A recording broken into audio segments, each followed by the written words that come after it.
Where do good cars go when they die? The same place as bad cars, I'm afraid. They come here to the wrecker's yard. Although, truth be told, by the time the cars get here, they're no longer called cars, but ELVs, end-of-life vehicles.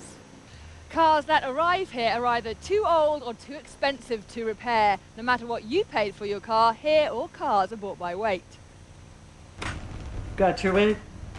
Cars are jammed full of toxins. I'm talking about gas and oil and antifreeze and transmission fluid. They all have to get removed before the car can get crushed.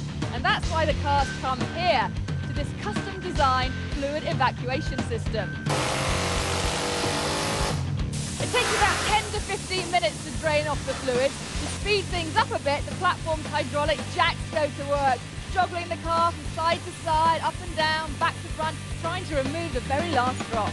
The oil is reused right here on site. It's used to fire up the furnaces that heat the buildings during winter. The gas is given away to employees, and the antifreeze goes to anyone who wants it. The idea is to recycle as much as possible. So the tyres come off, the battery gets cut out, and last but not least, the catalytic converter is removed because the platinum inside that is extremely valuable.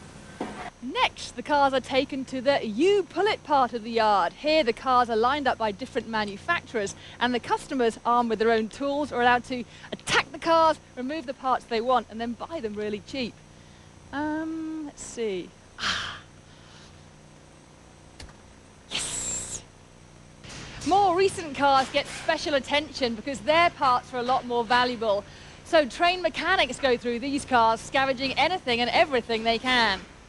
Bumpers, doors, suspensions, transmissions, engines, front ends. Everything is cleaned and labelled and then entered into a central database accessible to buyers across the whole of North America. Here's what you're left with: car shells that can be broken down no more. So, the moment you've all been waiting for, the Crusher! Hundreds of cars meet their fate here every week, inside of two diesel-powered hydraulic cylinders that can muster over 300,000 pounds of force. It takes just 1 minute to turn a car into a metal pancake. So here goes.